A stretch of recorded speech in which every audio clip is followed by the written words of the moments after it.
Welcome to episode 181 of Silver Lining for Learning. We've been very interested in educational innovations, and I have a particular interest in innovations by students, with students.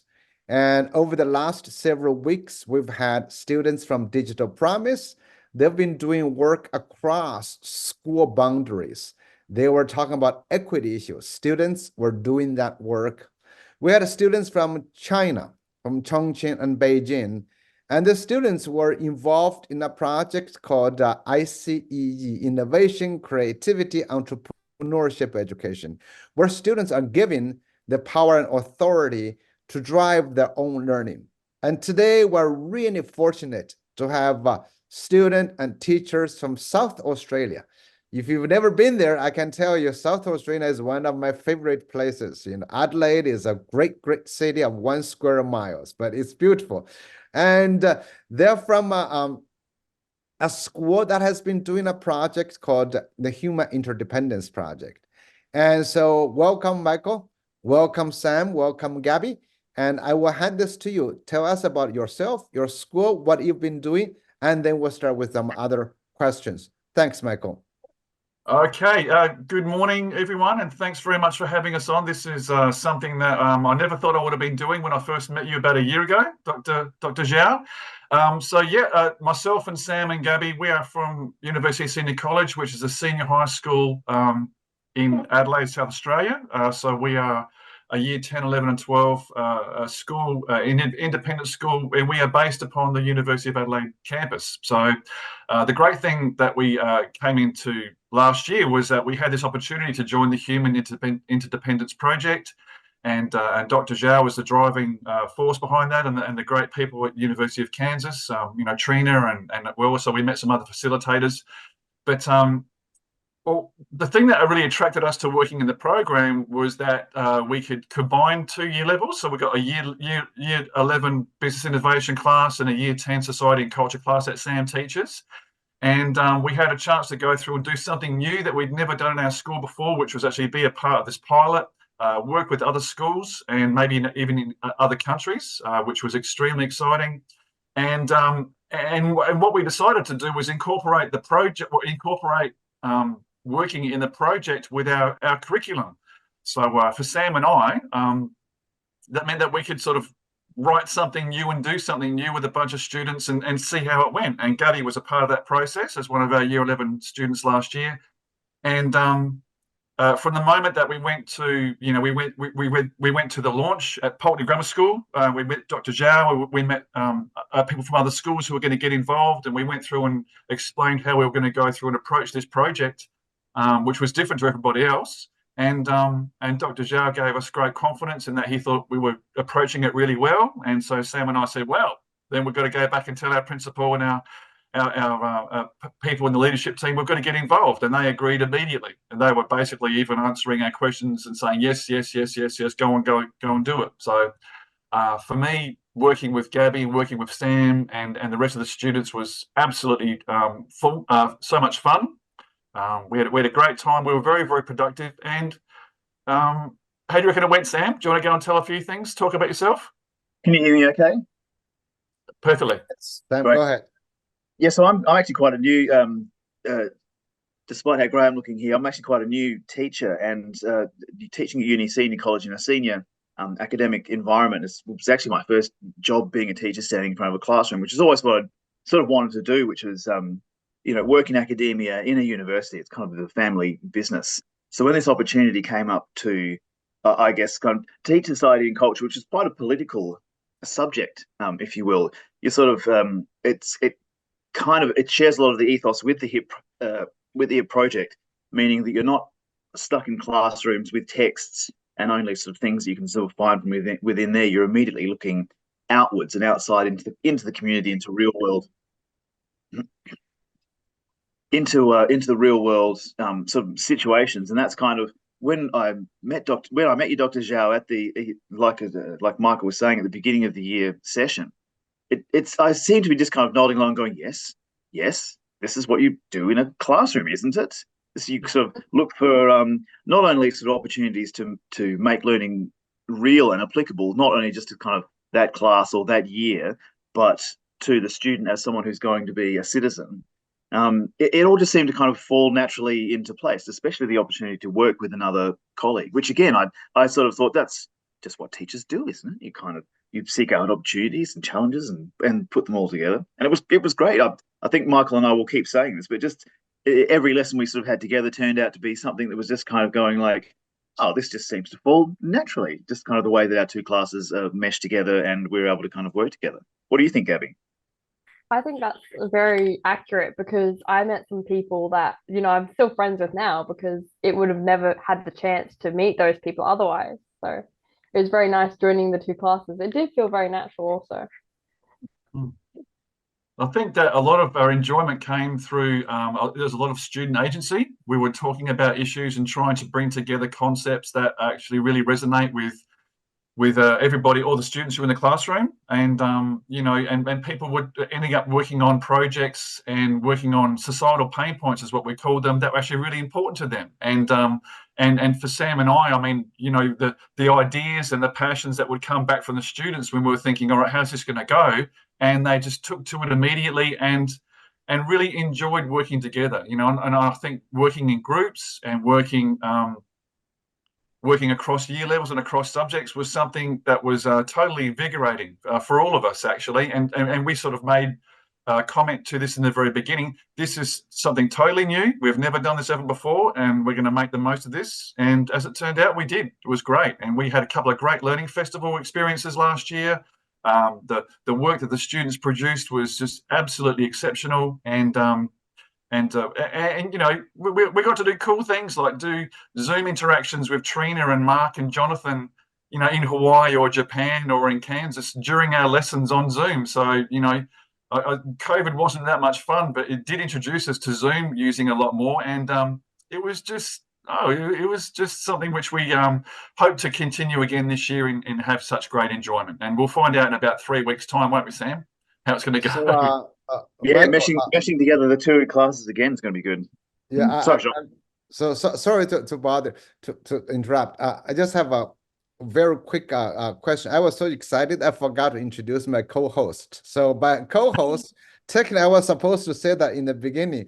So my co-hosts are Chris Didi of Harvard, Kurt Bunk of Indiana University, and Punya Mishra, who is not able to be here, of Arizona State University, and I am Yong Zhao from the University of Kansas.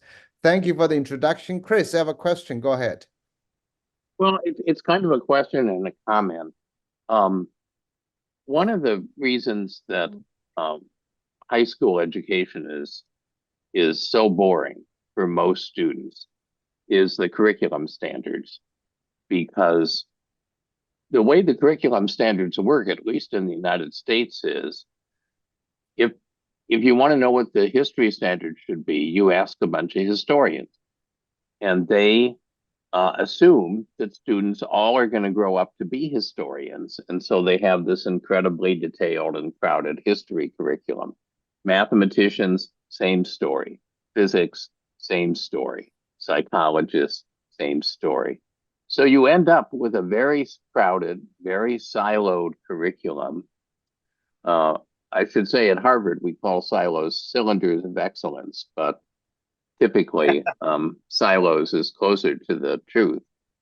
And kids don't understand why they're learning what they're learning. They don't understand much of what they're learning because it's just being force-fed to them so that they can take high stakes tests that are also drawn up by historians and economists and mathematicians and so on. It's just really a mess.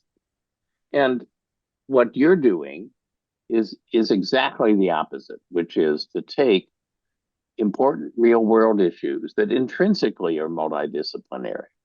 They're not artificially subdivided into things that only relate to one field.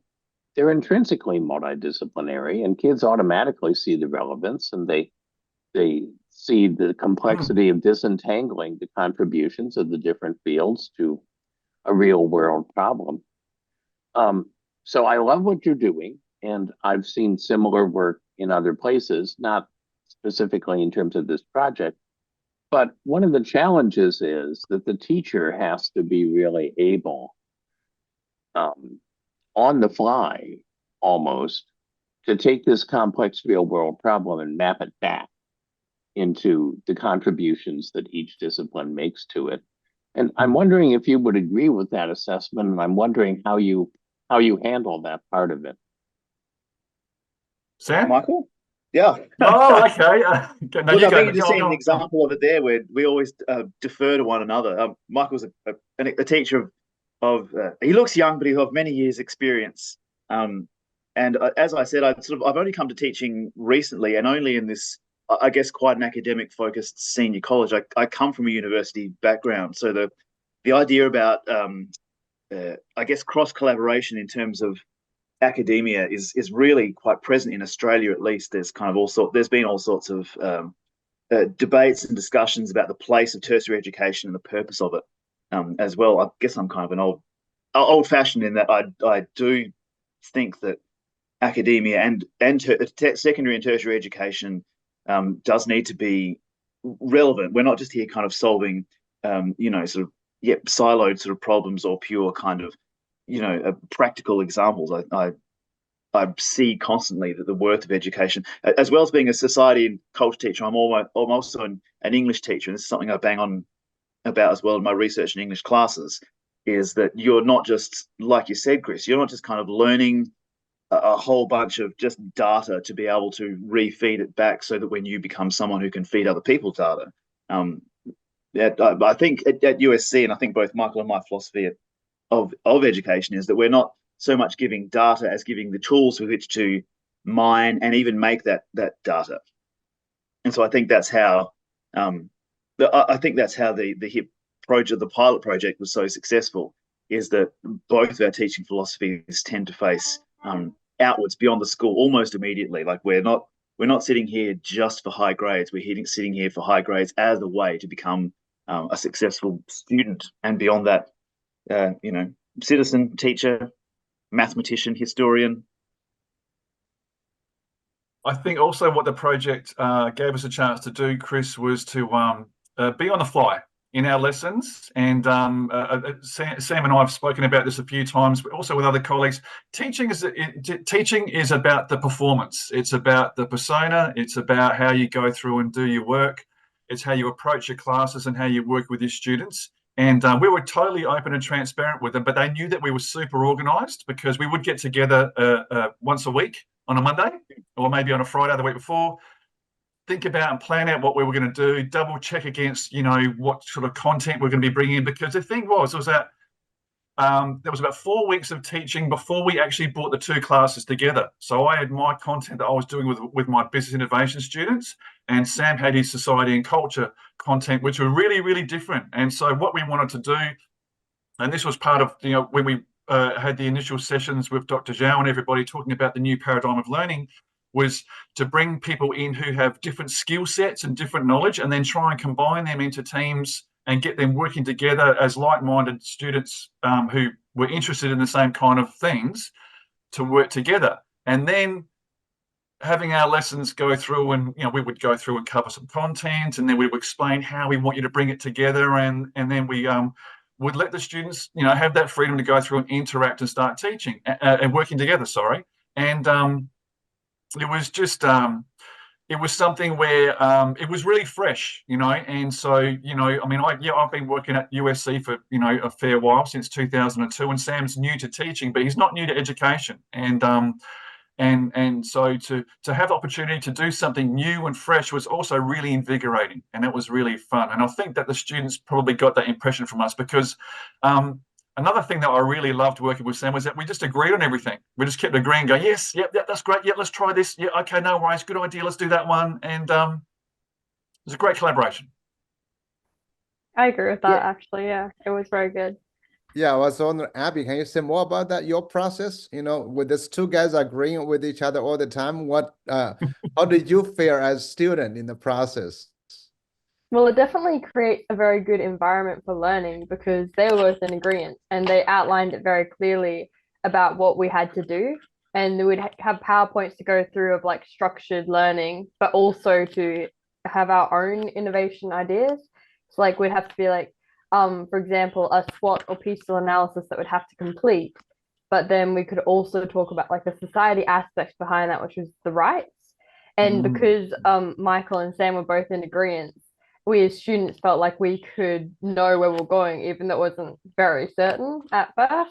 But then it got easier as the process went along because we started to understand how it worked. So do we. Kurt, you have a question. Thank you. Kurt.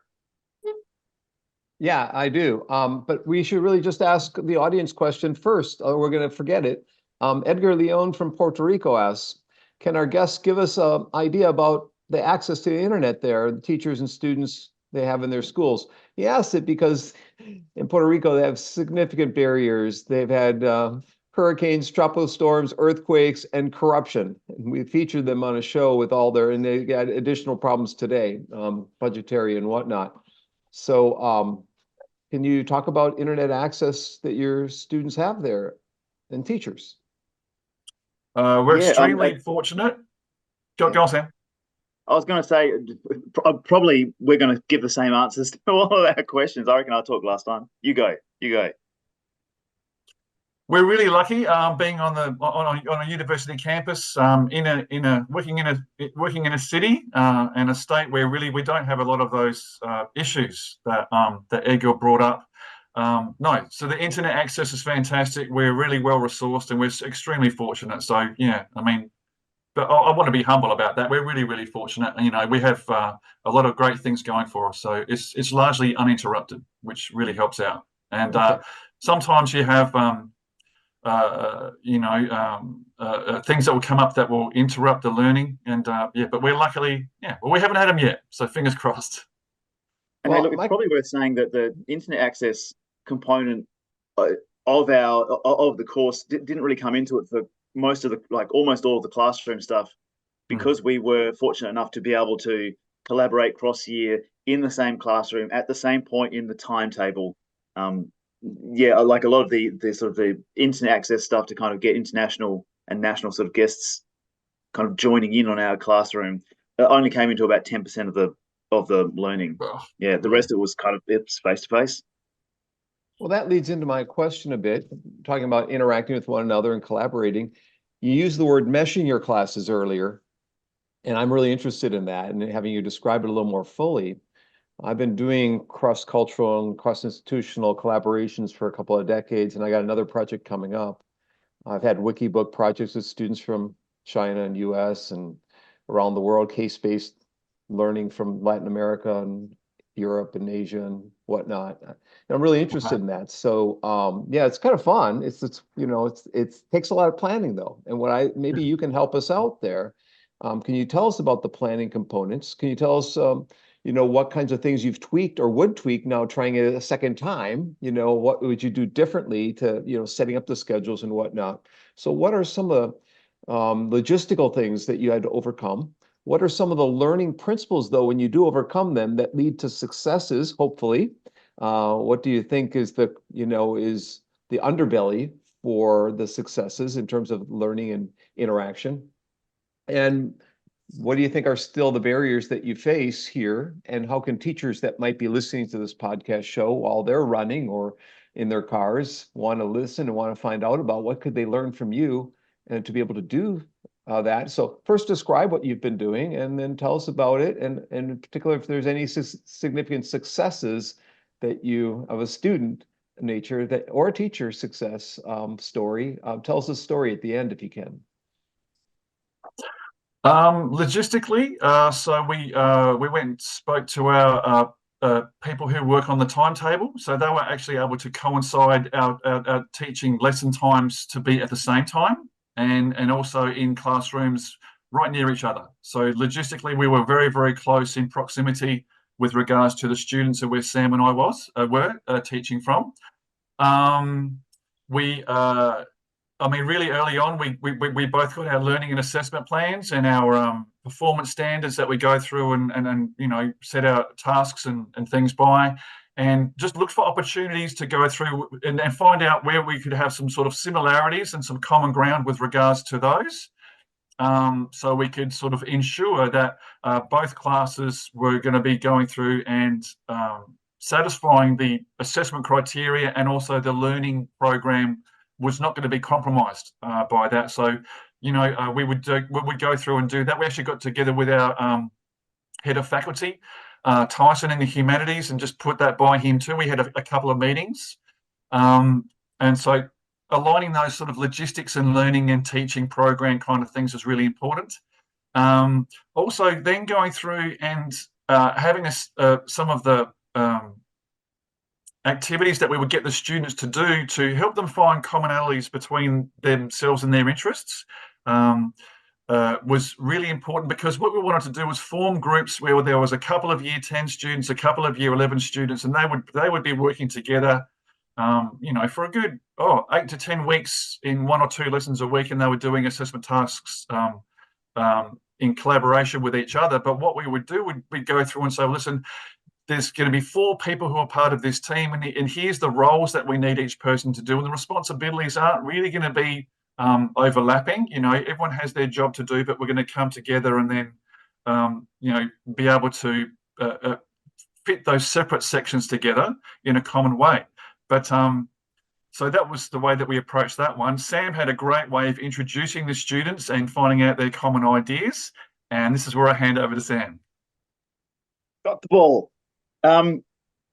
So I might sort of ask Gabby about this as well. I sort of had the idea of, could we have 2 classes of, I guess, about 15 people each? Is that right, Michael? 16, so kind of getting 16 each, yeah. So getting like 32 students to work out who's your top 3 people that you are going to and want to work with. And so we sort of devised a thing I saw in a movie once called speed dating. And we got a series of getting to know you questions, but getting to know you in terms of what's important to you. And with that outward community focus that my Year 10s have been working on in society and culture, which is quite heavily focused on rights and protests and what makes a society, what makes a successful community, how does culture come into it. So we're looking at women's rights and LGBTQIA plus rights and the way that they've kind of changed and been accessed across the years. So my sort of Year 10s were coming in and told this beforehand as well. We both, Michael and I, would talk about how we weren't just going to surprise our students in week 4 going, oh yes, you're doing an 8-week collaboration. Where they would sort of know that, well, my students were being told that they were going to be not teaching, but definitely being the experts in their group on what was, what was going on in the world around them. How do laws get made? How do the powerless attain their power and things like that? And so they sort of came into the classroom for this speed dating day, and we had, I think, the Year 10s sit around the inside of a ring of tables, and the Year 11s around the outside. Do you remember this, Gabby? Yeah, definitely. And then we had had to answer the questions on the sheet and pass them around, and like the Year 10s would move around the tables and we would ask them questions. It was like mini interviews. We only gave them 2 minutes each, and so that's what, like, about 45 minutes, an hour worth of, I guess, classwork. And then we took away, Michael and I actually took away the papers and read them very carefully and discussed who was going to be sort of best suited to whom, but based on kind of our experience of the students, our experience of the things that they were talking about, and we kind of were able to get really kind of down to the finite detail on placing students in groups we knew would work. So friendship free, but that's USC's quite a cohesive school in that sense. There was no sort of worries about like, oh, if we put Gabby with what's her face, is she going to like go mental? And no. I think at USC we all pretty much get along because we respect each other, and so it's like colleagues at work. You work with them because you have that respectful relationship, and you're all there for the academics.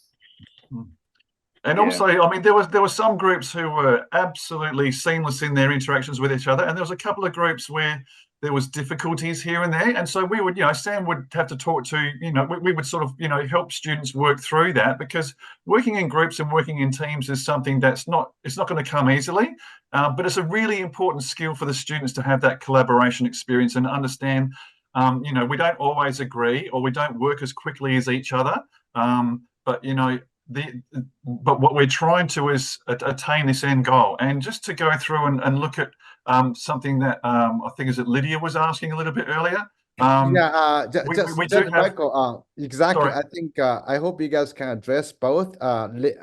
Lydia is from England, and we have Edgar asking again about their question about how do you support your students? So feel free to jump in, Sam and Gabby. I think those are very interesting questions. And also Edgar's question, do you use any textbooks or use the internet? So those are fabulous questions. Go ahead. Actually, young Lydia has moved to the University of Toronto. Oh, So wow. Okay, in was, Canada now. All right. I didn't know that. She was with Chris for a year or so and at Harvard. She's been in Oxford and Harvard and now University of Toronto. She's pretty smart. Well, that's great. Welcome, North America. Okay, go ahead. Okay. Well, so with our assessment tasks, I mean, there was actually two major assessment tasks that the groups that they did complete together. So that was where we actually had, we worked with the students so that we would go and spend time with each group separately, not Sam and I like ganging up on everybody. Go in there and sort of just check in who's doing what and where are you up to and how's your progress going. And that would be each lesson because we have 2-hour lessons per week in our timetable. So 2 hours was a good chunk of time to get together. There'd be maybe about half an hour of introduction instruction kind of work, but then a good solid hour at least of group work together. And then we would, at the end of that, at the last, say, 15-20 minutes, go through and summarize what we've been doing and where we need to be and how we track through things. So we're really touching base with the students and finding out what they're doing. And just that was just the best part of the lessons for me, going through and seeing what they're producing and just being amazed at how quickly and how much material and how much progress they would actually make during the lesson, and these are students who got skills that I don't have. They make websites, they can do social media campaigns, they can do all these things that I don't worry about that. I like the teaching bit. They can do all that other fun stuff. Yeah. And then we would go through, do we have a textbook? No, we don't. Actually, I mean, you can find reference books and stuff like that, but in this situation, no, we were using our own materials from our own, what we generate, Sam, because for Sam, teaching society and culture, well, being a new teacher to USC and a new course introduced to our school in our year 10 program, writing the course, was probably not done that much in advance of actually teaching it, Sam, if I'm, without, putting words in your mouth. But also for me, business innovation is a relatively new subject in our curriculum, and I began working that and developing that 4 years ago, together with teaching practicum students who would come through the school, who I still network with now. And so no textbooks. We're just going through and mapping through the course, as we see fit, and that's the exciting bit too. So. Yeah. And also I've got to add in that being a part of the not because I have to, but because I really want to go through and express gratitude for it. The Human Interdependence Project, we had a Google Classroom set of resources that Trina Embler from a PhD from University of Canberra and her team had put together, so we could access a huge amount of resources and the bits that were really handy for us in our context and in what we were doing. So we didn't have a textbook, but we certainly did have really good resources, and we also had that motivation to go through and put things together that we knew would be working with our students, because we felt really in touch with them, and we could show them certain things, and the students could use that. Debbie. Yeah, as far as using textbook goes, Michael's right. The course was written, the Society and Culture course that I was teaching for Year 10s was written just at the beginning of last year when we did it. So it was new to me, new to the school. And actually, it's a Year 11 course called a Safe Stage 1 course. But we'd decided to teach it to a group of Year 10s as an elective. And so the course had been written in bulk by our humanities faculty leader, Tyson. So I'm moving a dog away from things. But that was one of those sort of things where instead of sort of teaching to the textbook, you find yourself. Sorry, I'm just about go. You find yourself using a lot of really sort of great resources that were for society and culture as well, to adhere to those sort of Year 11 standards, but also being able to pick and choose from the HIP resources and sort of, I guess, focus those knowledges through that classroom in a sort of in a practical, applicable way that not only help in the project when we're doing it together, but also beyond that as well. We had 2 classes a week, two 2-hour classes. One was with each other, but the other one was still alone. And that was a great sort of space to be able to kind of go, look, we're not doing our projects this week, but in your projects, let's also use that to kind of augment the learning, always to the performance standard, so that the kids coming out at the end of that subject get their units and hit their knowledge points, but be able to have the that sort of that dynamic material there. Made it kind of really, almost a natural sort of progression as the way the sort of the course was designed. Like, oh yes, here are some great check-in points. Here are some great things that can go into the project space. Here's something to kind of keep in mind on for the end of the course, like that.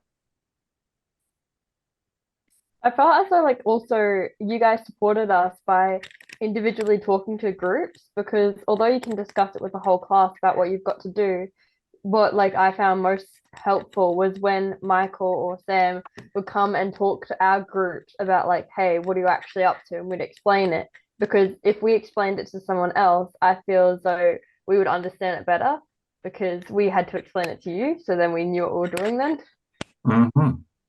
Gabby, what did you think of? It wasn't just Michael and I coming sitting down by your desk and going, hi, how's everything going? Just chat it through. What we did pretty regularly was grab students and take them next door. We've got a little podcast the podcast. Yes. next door to the classroom, and this is very fortunate for USC to have these kinds of facilities. But it's a kind of thing we could do with a podcast studio, or even just kind of set up an iPhone with a recorder there. But instead of going, how are you going? There's a series of podcasts that we've made across the unit, being able to sit each group down and go, okay, Gabby, talk us through what you've been processing this week. And obviously more nuanced questions than how's it going? Because we were, by week 3 or 4, we were very excited about all the projects that you were doing and making and looking out into the environment as well. I was going to ask you that because I think when Michael says this was completely new, Sam said this is very natural for teaching, and Gabby was following, says you guys are great. All this, I was just really wondering if other teachers and or students are watching this. They said we want to try something. As you know, education has had a bad reputation. I don't know how true it is, because we always blame the teachers don't want to change. I don't believe it, but people always say that, right? So in the beginning, like Michael and Sam and Gab, when you get started, if you were going to tell other teachers, what kind of words you want to share with them to say, well, people wants to do something, but we really don't do it. So what would you like to share with others? All of it, 3 of you guys, not together. Okay, you can individually talk about it. Okay, yeah. Well, I mean, going through and doing something new, going through and saying, right, okay, let's make sure that we include activities or teaching strategies or things like doing the podcast, for example, because what would happen is that we would go through and do activities with the students, like doing the podcast, 1 group or 2 groups or 3 groups per week for maybe 5-10 minutes, and they're totally out of their comfort zone. And all of a sudden they're in the room next door, they're putting on the earphones, there's a microphones, and Sam's saying, right, we're recording this. Tell me what you've been doing. And so that was just something that was really exciting. So it's trying to innovate and introduce new things when you're in that moment, opportunity to go through and say, all right, we've never done this before. Let's do it as differently as we possibly can, and let's bring in and let's use this opportunity to go through and introduce a new experience, a new way of teaching, a new way of going through and getting the students to work together, for example, and with the umbrella of what we're doing overall. And I think it wasn't a distraction. I think it was something which was more of a, are they going to pick us this week? When's it going to be our turn? We've kind of got to be ready for this, and yeah, trying to make it as interesting and as fun for ourselves and the students as we could, but with the guideline of we've got to do something which is worthwhile here. But going through and doing that sort of thing allows us to go through and build up resources, and we shared those podcasts with Trina, and we would talk to her later. So this is amazing. I can't believe you're going to go through and do this with these students, and the students never took a backward step. They totally embraced it because they could see that we were excited about it. Yeah, Gabby was I've got excited a about sort it, of, weren't you, Gabby? What was that, sorry? I said you enjoyed the podcast. Oh yeah, definitely. They're very fun. I've got to sort of, I think I've got to sort of echo that as well. Again, like sort of repeating that I think this is my third year te teaching, but I've really got to emphasize what Michael was saying is that what made it, what made it fun. Like fun isn't frivolous. Fun is, I think fun is the combination of, novelty and challenge within a sort of, yes, there's risk, but there's also kind of there's the freedom to do that, and we're fortunate to have management who are really trusting and supportive of their staff and what we went to do. And there wasn't a campaign to kind of convince anyone that this was like a collaborative idea doing this strange new project across two pretty different subjects was going to be a good idea. We just kind of went, well, look, we're going to give this a go. We've got all the bedrock in place. It's not going to cost anyone anything as far as learning goes. In fact, there's only to gain. But then, yeah, plunging in and maybe things could have gone wrong. I think that I think having a challenge is something that I think for me personally, that's what I love about the intellectualism of teaching, is that there is always a challenge and there's something difficult, something you've never done before. And I know I'm fortunate to be able to work in an environment where that's allowed and encouraged, not just for myself, but that's not something I want to demonstrate to the students as well. So I'm still coming out going, hey team, I haven't been teaching for long. I haven't tried this before, but let's go with it together because I'm going to do it too, or I'm going to be there next to you and make sure that the challenge and the risk is always sort of part of it. And I'm looking forward to doing it again this year because we're doing it slightly differently. We're not just rinse and repeat. Great, we've got our plans. Where it's the same, yes, collaborative sort of project, but where Michael's approaching the way that he's looking at his business class in a different way. So I'm skilling up my year 10s because they're also quite new and a little bit nervous, and so we've changed our approach just to kind of take on a bit of a new challenge. I think, if I'm right in saying this, Michael, that we don't want to do exactly what we did last time. Like we haven't just taken the same semester plan and changed a 3 to a 4. That's the fun bit. That's the good bit that I'm looking forward to. They're like, oh, this is weird and new. Let me go and talk to Michael. We have that space to do that as well. We're not sort of at USC. We're not chock-a-block from 9 to 3 with no space except for a lunchtime or a recess. We do have other kind of opportunities and times in which to do these collaborations and to do these meetings and discussions and check-ins and and the students have that, at least in year 11 as well. The students do have that too. They have big free periods in which they can come and do other stuff or do projects, and it's a different kind of school. So Gabby, the question to you is kind of slightly different. After this, Chris has another question, because you've been at this school for a while now, right? University College, you've been there for a while. So how are they, let's say, Michael and Sam different from other teachers, or they're not? Maybe all your teachers would do it. Can they do this? Well, it depends on like the school. Like I was at University Senior College. My first year was doing the Human Interdependence program, which was last year, obviously. And I had teachers at other schools previously, and they weren't as willing to adapt, if you will. Like they didn't want to teach students in a different way because they didn't have the same passions about the things.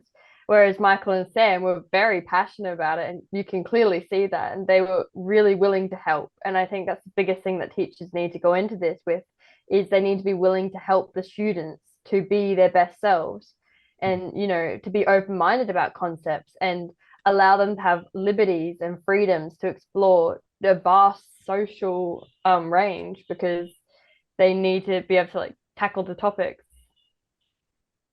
All right, thank you so much. Chris, go ahead. So this is moving a bit to a different subject, but before the show, we were talking about the fact that so many people are discussing AI in education. And a very broad range of opinions and a very broad range of ways it can be used. And I wondered, in your school and maybe in Southern Australia, what what are the discussions that are happening about AI, and are some of your students suggesting the use of AI tools for the kind of learning experience that you're giving them? I think, like everyone else, this discussion about AI, ChatGPT in particular, started about a year ago now, and we were all terrified. And then, as it's played out over the last 12 months, that's kind of dissipated, because it's sort of like all cheating. The amount of effort it takes to cheat and successfully cheat is always going to be slightly more than the amount of effort it takes to, just do the work. And I think Michael and I had sort of accidentally designed a project that was pretty hard to, cheat as far as doing any sort of AI is concerned. Some kids used AI. They were designing a glass classroom. They'd sort of decided that something was going to help the community and education in general was being able to learn outside, get some sunlight and some trees in some way. So they used AI and quite simple graphic design sort of elements, design a glass classroom for themselves. So they didn't have to use, skill themselves up on CAD or Adobe or anything like that. They could just go to AI and go, look, here's what we want to show in order to be able to move our learning forward. We don't need to be able to walk away with the tools to be able to do graphic design and architectural design. We want to walk away with the tools to be able to, which is kind of what I think AI is useful for, although I don't quite have it in my head how yet. I think AI is useful for skipping over a step in that small sort of way where you sort of go, I just want a classroom in a forest. And then boom, if you can show people that, then that gives another way of, I guess, communicating your ideas or your concepts, and then you're sort of away. But as far as our project goes, we never ran into it. Am I right in that, Michael? It was never sort of a consideration like, oh, here's something we need to think about, because it was all done live, face to face in a classroom, student to student, teacher to student, etc. Yeah, and also, I mean,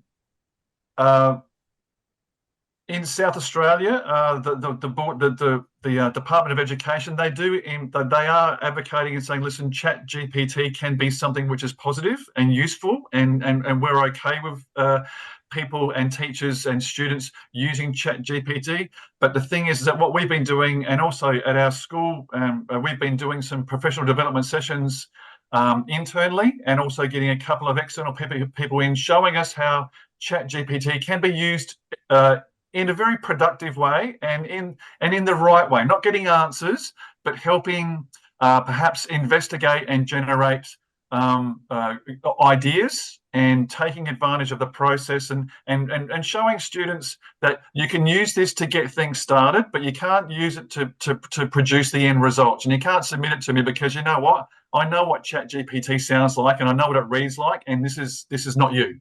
And that's the regular check-ins that we go through and do. You're right, Sam. I agree totally. The assessments that we used, our teaching, and in getting students to do work which is about their passions, was very, very unique, because the context of what we did last year from the business innovation point of view was, we're designing a new business. We're designing a new product and new processes and services to help people overcome these societal pain points, which we haven't really delved into a lot in this, and we don't need to. The context this semester, is going to be with the existing business context, where we're going to go through and find businesses that need help in upskilling and becoming more savvy in things like being more sustainable, being more empathetic to people with disabilities as either customers or employees, being more empathetic with people who are homeless, for example, who cannot find employment and they need to get back into the workforce, or helping with mental health issues. So it's because when COVID happened, the things that happened here in Adelaide were, all of a sudden businesses had to go through and get online. They had to get their website, they had to get their social media up and running, they had to go through and start doing delivery or customer pickup, because we were in lockdowns and we couldn't go and sit in restaurants and we couldn't go and get a coffee. And so really, here we are 2 years later, and maybe a bit more than a year after, when the pandemic has been declared as being over, all the businesses who are still around, they've all done that. But we've got to move to the next point where and this is where society and culture really comes together great with business innovation. We've got to go through and investigate things, other issues, societal pain points, but we want to help existing businesses take that next step to become more relevant and more helpful to their customers or their employees, and be better businesses in that way. So that's gonna be how we get it to evolve. And I don't think ChatGPT can keep up with us that way if we keep on moving around and designing tasks, which something that you can't really just go and get the answers for, but you can get help. And one thing with ChatGPT is that you've got to ask it the right questions. And when you get those responses or answers that come back, you've still got to go and read over them and go, does this apply to what I'm doing? Does this pass the, is this good enough? Is this applicable? Or is Michael or Sam going to read this and go, yeah, this is not going to cut it? Because that's what we definitely don't want students to think. Oh, I can just go through and get my answers quickly. We want them. They're still got to think about it. Yeah, the answers come from the work, and I think we both. I think all teachers at our school, at least, we all make that really, really clear. It's not so much the final result that we're after. It's all of the demonstrated labor process that goes into producing it. Yeah, that process.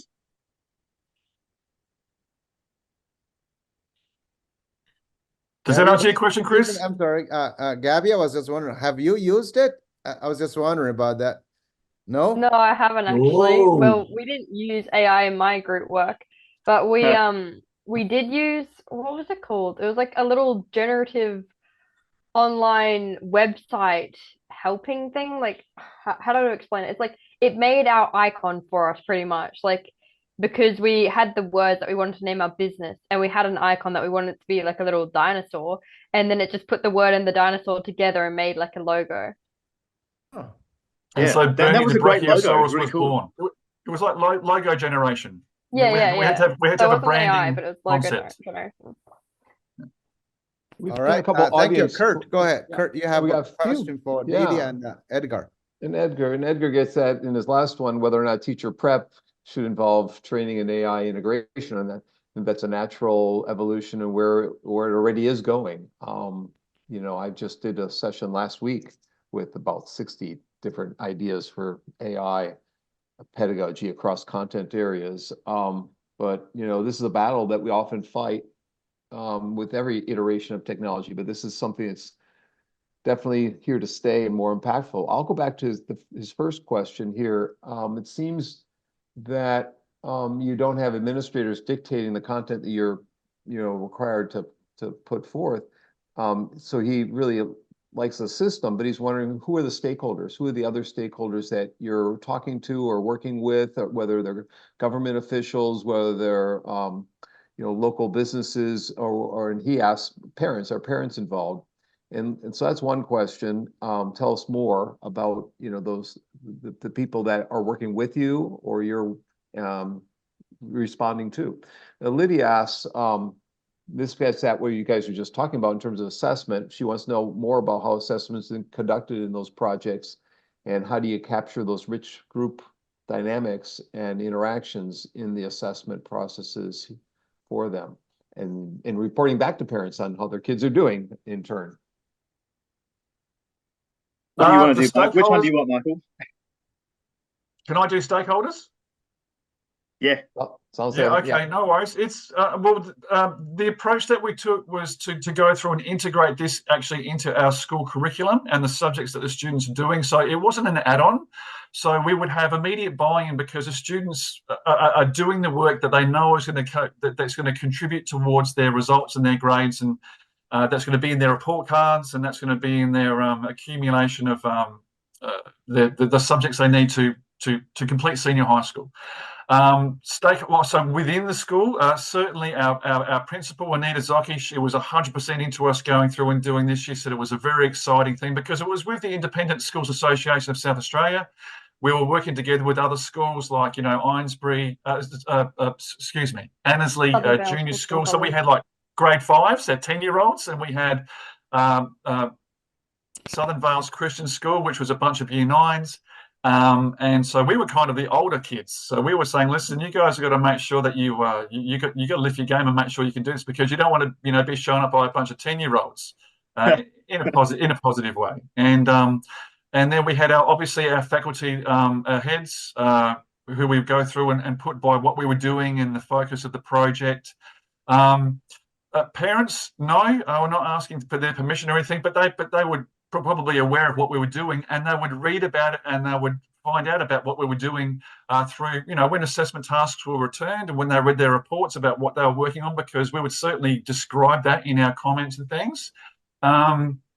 Local businesses, not so much in the design of our business concepts and in what we were doing with our processes and solutions, but following on from that and taking it to the next step, that's probably something that we are going to continue to work on and try and get the students to do maybe in future semesters, just because we're still feeling our way through that process. Yeah, so as far as stakeholders go, that's how we would go through and do that. How were the projects and assessments conducted? Well, they're group work and project work. There's not tests and there's not exams. It's about producing solutions and producing content. They would do presentations, and also they would be preparing written responses that we would go through and have a look at and be able to assess from the criteria that we're going to go through and being assessed by it. And I guess I want to add to that. Lydia's asked how we assess that process of group work and collaboration. That was definitely for both of our subjects. The performance standards. There is there's an item in each of those that does call for group work and that collaborative element to be assessed and observed in its sort of various iterations. And having the setup that we did, is quite a large classroom that we could fit these two classes into, and having two teachers in there kind of with our project was to, like Michael said, to instruct and then leave. We had lots of time to observe all that, the group work and collaborative elements, like one-to-one almost. And I don't think there were any, there were no students who were sort of like clearly just kind of kicking back feet on the table. Not because they weren't there wasn't some of those feelings in the room, but also because everyone was kind of doing a buy-in and wanting to be there. So it was quite easy to add in that let's see how this group is working together and extrapolate that from there's the project, and you can clearly see what each person has been working on through the project because they would contribute, say, different slides, or you could remember that they were talking about such and such an idea in the podcast. It was a little bit of sort of fluid elements going into that final grade for each of the two assessments that we did through the project. But there definitely was, we definitely sort of checked all the boxes as far as making sure they got things out of it individually, that they got things out of it that could be measured as far as their proficiency with doing group work. So I have one more question. Is it okay, Young, or do you want to jump in here? Go ahead. Yeah. So now when reflecting back on the past year or more, what's the one thing that pops out at you as a memory of the project, the situation that worked well beyond what you had initially imagined when you had the kernel of the idea? What's one thing that, Gabby, you got involved in that really excited you and enlightened you in ways you didn't expect? So I want the aha moments, the proud moments, the things that were, there's a residue, and that maybe others could replicate and extend in their own instruction or their own learnings. So who would like to start? Can I say my favorite memory of the thing? Yeah. Yeah, so my favorite memory was one of our last group projects, which we did.